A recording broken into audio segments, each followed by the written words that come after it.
የቲክቶከሩ ስር ውዝግብ ፈጠረ። የኢትዮጵያ ፌዴራል ፖሊስ ቲክቶከር አዶናይ ብርሃን ኃይለ ሚካኤልን በቁጥጥር ስር አውሎ በምርመራ እያጣራ መሆኑን ማሳወቁን ተከትሎ በማህበራዊ ሚዲያዎች ላይ የተለያዩ ሀሳቦች እየተዘዋወሩ ይገኛሉ።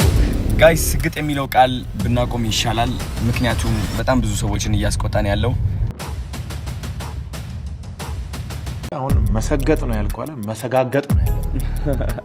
መሰገጥን እንደውም ትተህ መሰጋገጥ ነው ያለብን። ሰላም ውድ የንጋት ኮከብ ሚዲያ ቤተሰቦች እንዴት ናችሁ? በአዳዲስ ወቅታዊ ጉዳዮችና መረጃዎች ወደ እናንተ መጥቻለሁኝ። ከሰሞኑ በተለይ በሀገራችን በኢትዮጵያ እጅግ መነጋገሪያ የነበሩ ጉዳዮችን አስተውለናል። ከዚህ ጋር ተያይዞ ትናንት ምሽት በሰበር የሰማነው የቲክቶከሩ አዶናይ በፖሊስ ቁጥጥር ስር መዋሉ ፍትሐዊ እንዳልሆነ ብዙ ሰዎች አስተያየት እየሰጡበት ይገኛሉ። ለፍትሐዊነት ደግሞ ማረጋገጫ የአዶናይ መታሰር ትክክል ከሆነ ለዚህ ጉዳይ አዶናይን ወደዚህ ጥፋትና ወደዚህ መንገድ ሲገፋፋ የነበረው የፕሮቴስታንቱ ፓስተር እዩ ጩፋ ደግሞ በሕግ ቁጥጥር ስር መዋል አለበት። ምክንያቱም ከዚህ በፊት ቲክቶከሩ አዶናይ ከዚህ በኋላ ሰግጥ የሚለውን ቃል ብዙዎች እንዳትጠቀሙ የሚለውን ምክሩን ሰጥቶ ነበር። ከጥቂት ቀናት በኋላ ደግሞ ይህ የፕሮቴስታንት ፓስተር እዩ ጩፋ ደግሞ የምን መተው መሰገጥ ብቻ ሳይሆን መሰጋገጥ ረግጠህ ይህንን ግብህን ማሳካት አለብህ በማለት ምክር እንደሰጠ ተሰምቷል። የአዶናይ መታሰር በዚህ ንግግሩ ከሆነ ለዚህ ጉዳይ አበረታች ሆኖ የነበረው ፓስተር እዩ ጩፋ ለምንድን ነው የተተወው የሚሉ ጉዳዮች እየተነሱና እየተጠየቁ ይገኛሉ። እነዚህንና ሌሎች መረጃዎችን ለእናንተ ለውድ ተመልካቾች ይዤላችሁ መጥቻለሁ። አብራችሁኝ እንድትቆዩ ስጋብዛችሁ ለቻናላችን አዲስ የሆናችሁ ሰብስክራይብ በማድረግ መረጃዎች ደግሞ ሲለቀቁ ፈጥነው እንዲደርሷችሁ የደወል ምልክቷን በመጫን ላይክና ሼር በማድረግ ወዳጅ ቤተሰብ እንድትሆኑ የምጋብዛችሁ ሙልጌታ ስዩም ነኝ። እንግዲህ ሰሞኑን አገራችንን ኢትዮጵያ ውስጥ የተፈጠሩ ጉዳዮች ብዙ ሰዎችን እያነጋገሩ ይገኛሉ። እንዲሁ በሰሞኑ በጋዜጠኛ ሶፎንያስ ጉዳይ ከዚህ እጅግ በጣም ጸያፍ ከሆነው ድርጊት ጋር ብዙ ሰዎች የተለያየ ሀሳብና ስሜታቸውን እየገለጡ ይገኛሉ። ቢሆንም ግን አሁንም ጋዜጠኛ ሶፎንያስ ወደ ገዳም ለጸበል እንደሄደ ከመግለጹ በቀር ያለበት ትክክለኛና ቦታ እንዳልታወቀም እሱንም ደግሞ የሚፈልጉ ሰዎች እንዳላገኙት እየሰማን እንገኛለን። ይህም ብቻም ሳይሆን እናቱ የልጃቸውን ክብርና ማዕረግ በሚመለከቱበት በዚህ ዕድሜና ሰዓት ላይ እንዲህ ያለውን ከባድ መርዶና ቃል መስማታቸው ብዙ ሰዎች ጋዜጠኛ ሶፎንያስ ከወደቀ በት ጥፋትና ድርጊት በላይ እናቱ ይህን ነገር በዚህ እድሜያቸው መመልከታቸውና መስማታቸው ብዙ ሰዎችን ያሳዘነና ልባቸውን የሰበረ ክስተት እንደሆነ ነው እየሰማን ያለ ነው። ከትናንት ምሽት ጀምሮ ይህንን ወጥመድ ያጠመዱት የናዝሬት ልጆች መግለጫ እየሰጡ ድርጊቱ እንዴት እንደተፈጸመ ጋዜጠኛ ሶፎንያስ ወደዚህ ጥፋት ወደ አዳማ ናዝሬት እንዴት እንደመጣና የነበረው ሂደትና እንቅስቃሴ ምን እንደሚመስል በልዩ ልዩ የመገናኛ ብዙሃን ሀሳባቸውና ስሜታቸውን ሲገልጡ ነበረ። አሁንም ደግመንና ደጋግመን እንደምንናገረው ጋዜጠኛ ሶፎንያስ የሱ ጉዳይ ሚዲያ ፊት በህዝብና በማህበራዊ ሚዲያ አደባባይ ስለወጣ እንጂ በስውር በድብቅ የሚሰሩ እንዲህ ያሉ የጥፋትና የርኩሰት ድርጊቶች ሀገራችን ኢትዮጵያ ውስጥ በስፋት እየመጣ እንዳለ የምንሰማውና የምናስተውለው ጉዳይ ነው። እኛ እንደ ክርስቲያን እኛ እንደ አማኝ ማድረግና መፈጸም የሚገባን ጉዳይ ማንም የቆመ ቢመስለው እንዳይወድቅ ይጠንቀቅ ብሎ ቅዱስ መጽሐፍ እንደተናገረው ከእናንተ መካከል ኃጢአት የሌለባት ሰው ይህችን ሴት ይውገራት ብሎ ክርስቶስ እንደፈረደው እኛ ያለንበትን እኛ የቆምንበትን ነገር የሚያውቀው እግዚአብሔር ብቻ ስለሆነ ከቻልን ልጁ ከዚህ ጥፋቱ ወጥቶ ወደ ንስሐ እንዲመለስ እግዚአብሔርን በይቅርታ እንዲከሰው መጸለይ ካልሆነ በስተቀር የወደቀበት ነገር እጅግ በጣም አስደንጋጭና በሀገራችንም ባህልና እሴት ውስጥ ያልተለመደ ነገር በመሆኑ በጸሎት ማሰብ ይገባናል ማለት ነው።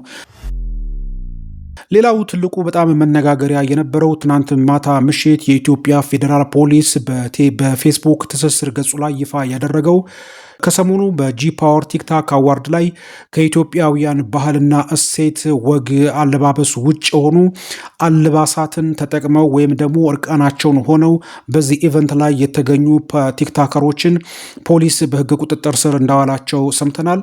ፖሊስ እነዚህን ቲክቶከሮችን በሕግ ቁጥጥር ስር ያዋለበትን ምክንያት ሲናገር ከኢትዮጵያውያን ማህበረሰብ አለባበስ ወግና እሴት ውጭ ያፈነገጠ አለባበስ ተጠቅመዋል በሚል ነበር የፌዴራል ፖሊስ እነዚህን ቲክቶከሮችን በቁጥጥር ስር ያዋላቸው። እንዲሁ ደግሞ ትናንት ምሽት የ2025 ጂ ፓወር ቲክቶክ አዋርድ አሸናፊ የሆነው አዶናይም እሱም ፌዴራል ፖሊስ በቁጥጥር ስር እንዳዋለው ሰምተናል። ምክንያቱ በግልጥ አልተጠቀሰም። የፌዴራል ፖሊስ የቲክታከሩን አዶናይን በቁጥጥር ስር ያዋለበት ምክንያት እንግዲህ እነዛ የፊተኞቹ በፖሊስ የታሰሩትና የተጠረጠሩት ቲክታከሮቹ ባለባበሳቸው ምክንያት እንደሆነ ነው እየሰማን ያለነው። አዶናይ ግን የተከሰሰበትና በፖሊስ ቁጥጥር ስር የዋለበት ነገር አለባበሱ እንዳልሆነ መቼም ሁላችን እንገምታለን። ምክንያቱም ሱፍ ነው ለብሶ በዛ ኢቨንት ላይ የተገኘውና የታየው። ምናልባት እንግዲህ የምንጠረጥረው በአለባበሱ ካልሆነ ብዙ ሰዎችን ወይም ትውልድን ሊገል ይችላል። ሰው ጠንክሮ በርትቶ ከመስራት ይልቅ ወዳልሆነ አቅጣጫ ሊመራ የሚችል መፈክር ይዞ ተነስቷል። ሰግጥ ፈምስ የሚል ሞቶ የመሪ ቃል ይዞ መነሳቱ ነው የሚል ጉዳይ ከሆነ ፖሊስ አዶናይን በቁጥጥር ስር እንዲውል ያደረገው ከጥቂት ቀናት በፊት ቲክታከሩ አዶናይ ይህንን ቃል አትጠቀሙ፣ እንግዲህ ሰግጥ የሚለውን ቃል አቁሜዋለሁኝ። ይህን ሰግጥ የሚለውን ቃልም ደግሞ ባልተገባ ነገር የምትተረጉሙ ሰዎች እኔ በዚህ ጉዳይ ውስጥ የለሁበትም፣ እርቃናችሁን የምትሄዱ ልብሳችሁን የምታወልቁ ሰዎች ይህ የመሰገጥ ዓላማ ጉዳይ አይደለም፣ ይህንንም አትጠቀሙ፣ እንዲህ የምታደርጉ ሰዎችም ዓላማው ይህ አይደለም በማለት ራቆታቸውን የሚሆኑ ልብሳቸውን የሚያወልቁ ሰዎችን እንደተቃወመ ሰምተን ነበር። እናድምጠው። ሰግጥ የሚለው ቃል እንዳትጠቀሙ ብያቸዋለሁ፣ እንዳትጠቀሙ ጋይስ።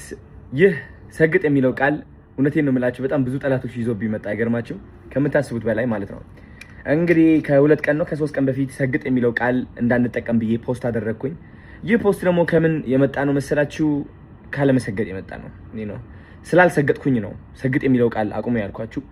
እና አንዳንድ ሰዎች ሰግጠው እየጠሉን፣ ሰግጠው ለመመቃኘት እየሞከሩ ነው፣ ሰግጠው ላለመረዳት እየሞከሩ ነው፣ ሰግጠን ለማስረዳት እየሞከርን ሰግጠው ላለመረዳት እየሞከሩ ነው። ስለዚህ ከአሁን በኋላ ሰግጥ የሚለው ቃል እንዳትጠቀሙ።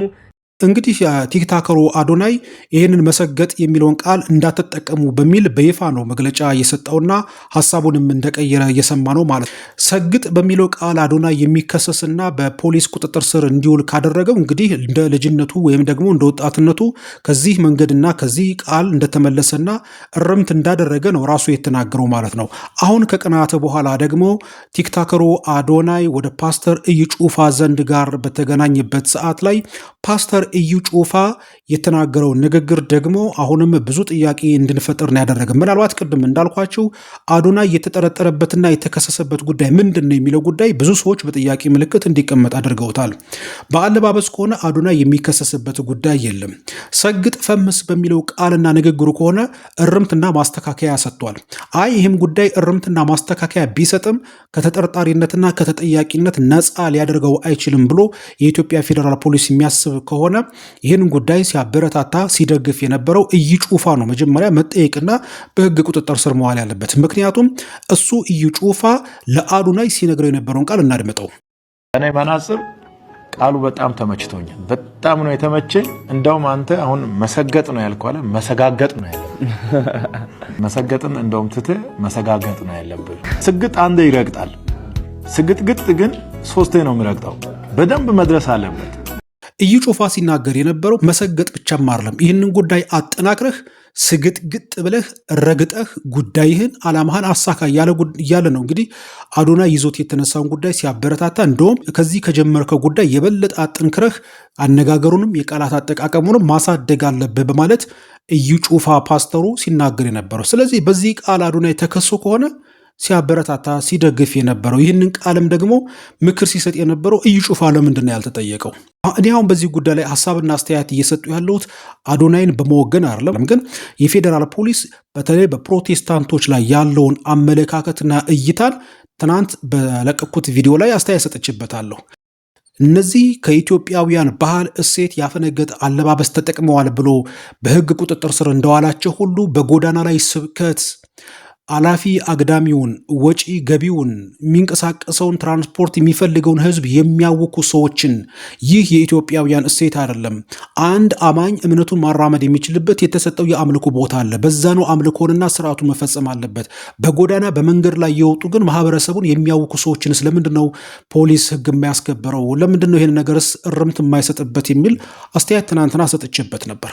አሁንም ከዚያ ባለፈ ጉዳይ አዶናይ የተጠረጠረበት በተባለው ጉዳይ እዩ ጩፋ የማይነካ ሰው እንደሆነ እየተመለከትን ያለ ነው። ለምን ሰግጥ ሳይሆን ሰጋግጥ፣ ረግጠህ ብሎ ነው ይህንን ጉዳይ አጠናክሮ ሲናገር የነበረው ማለት ነው። ስለዚህ ሰግጥ የሚለው ቃል ጸያፍ ከሆነ በህግ የሚያስጠይቅ ነገር ከሆነ በዚህ ድርሻ ውስጥ ተሳታፊ የነበረው ሀሳብና አስተያየት ምክር ሲሰጥ የነበረው እዩ ጩፋ ለምንድን ነው ያልተጠየቀው? አዶናይ በአለባበስ ከሆነ በአለባበስ የሚጠረጠርበት ጉዳይ የለም። ስለዚህ የኢትዮጵያ የፌዴራል ፖሊስ አሁን በጀመረበት አግባብ ነገሮችን ባላንስ አድርጎ ሚዛናዊ አድርጎ እነ ፓስተር እዩ ጩፋ ወደ ህግ ፊት መቅረብ መቻል አለባቸው። ሰግጥ የሚለው ቃል የሚያስከሰስ ከሆነ ይህን ነው ሲናገርና ሲያደርግ የነበረው ማለት ነው። ስለዚህ ፌዴራል ፖሊስ በውስጥ ያላችሁ ሰዎች በፕሮቴስታንት ፓስተሮች ላይ፣ ጎዳና ላይ ወጥቶ በሚያስተምሩ ሰዎች ላይ፣ የአብያተ ክርስቲያናቱ ላይ፣ በእምነት ቦታዎች ላይ፣ በአደባባይ በዓላት ላይ ሞንታርቮ ተሸክመው ስፒከር ወጥተው በመሃል አዲስ አበባ ከተማ ላይ ሁከትን የሚፈጥሩት ሰዎችን ስብከትን አረሉት ማደንቆር ነው ሰውን የያዙት። ሰው ካመነበት ከቆመበት እውነትና ሀቅ ርቆ እነሱ ወዳሱበት የእብደት መንገድ ሰው እንዲጓዝ ነው እንዲያለ ቅስቀሳና ነውጥ እየፈጠሩ ያሉ። ስለዚህ ፌዴራል ፖሊስ ምላሹን እንጠብቃለን። የፌዴራል ፖሊስ አዶናይ ላይ በሄደበት አካሄድ፣ አዶናይን ባየበት እይታ፣ አዶናይን በጠረጠረበት መንገድ እዩ ጩፋ ላይ ይህን ነገር ማድረግ አለበት። ብዙ ነገሮችን እኮ ሰምተናል እኮ ፓስተር እዩ ጩፋ ግልጽ የሆኑ በቪዲዮም በድምፅም ኦርቶዶክሳውያን ክርስቲያኖችን ሲሳደብ፣ ኦርቶዶክስ ቤተክርስቲያን ላይ ሲያሟርት በግልጽ የሚታይ ነገር ነው። ግን የተጠየቀበትም በህግ ፊትም በዚህ ጉዳይ ላይ እርምት እንዲያደርግ የተከሰሰበትም ሁኔታ የለም። አሁንም እንደዚህ ደግሞ ባሉ ጉዳዮች ላይ ተጠምዶ ከቲክታከሮች ጋር በልዩ ልዩ ማህበራዊ ጉዳዮች ውስጥ እየመጣ የሚያደርጋቸው ነገሮች ፍትሐዊ ስላልሆኑ የኢትዮጵያ ፌዴራል ፖሊስ ይህንን ጉዳይ እርምት መስጠት መቻል አለበት። ጉዳዩ በምን መስፈርት ነው? በምን መመዘኛነት ነው? በማህበረሰብ እሴት፣ በባህልና በአኗኗር ከሆነ ሁሉም መጠየቅ አለበት። እምነትና ሃይማኖት እየታየና እየተመረጠ ሰዎች የሚከሰሱ ሰዎች ተጠርጣሪ ተደርገው የሚያዙ ከሆነ ነገሩ ልክ አይመጣም፣ ነገሩ ተገቢም አይሆንም ማለት ነው። ስለዚህ የፓስተር እዩ ጩፋ ጉዳይ ከፌዴራል ፖሊስ የምንጠብቀው ጉዳይ ነው ማለት ነው። እንግዲህ በዚህ በቲክታክ ክሬቲቭ አዋርድ ኢቨንት ላይ ራቁታቸውን ሆነው የቆሙ ሰዎች ከኢትዮጵያውያን አለባበስ ውጭ ሆነው የተገኙ ሰዎች ብቻም አይደለም ተጠርጣሪ ሆነው የተከሰሱትና የታሰሩት ማለት ነው። ይህን ፕሮግራም ስፖንሰር አድርገው የደገፉ ሰዎች ናቸው የታሰሩት፣ ስፖንሰር አድርገው የደገፉት ማለት ነው። እንግዲህ ይህንን ኢቨንት የመከሩትስ እነ እዩ ጩፋስ የምንጠብቀው የምናየው ጉዳይ ይሆናል ማለት ነው። እንግዲህ እግዚአብሔር አምላክ ሀገራችንና ቤተክርስቲያናችንን ከዚህ ከምንሰማውና ከምናየው ነገር ይጠብቅልን። ውድ የንጋት ኮከብ ሚዲያ ቤተሰቦች ቻናላችንን ሰብስክራይብ ያላደረጋችሁ ሰብስክራይብ በማድረግ መረጃዎች ደግሞ ቶሎ ቶሎ ሲለቀቁ ፈጥነው እንዲደርሷችሁ የደወል ምልክቷን በመጫን ላይክ እና ሼር በማድረግ ወዳጅ ቤተሰብ እንድትሆኑ በመጋበዝ የምሰናበታችሁ ሙሉጌታ ስዩም ነኝ።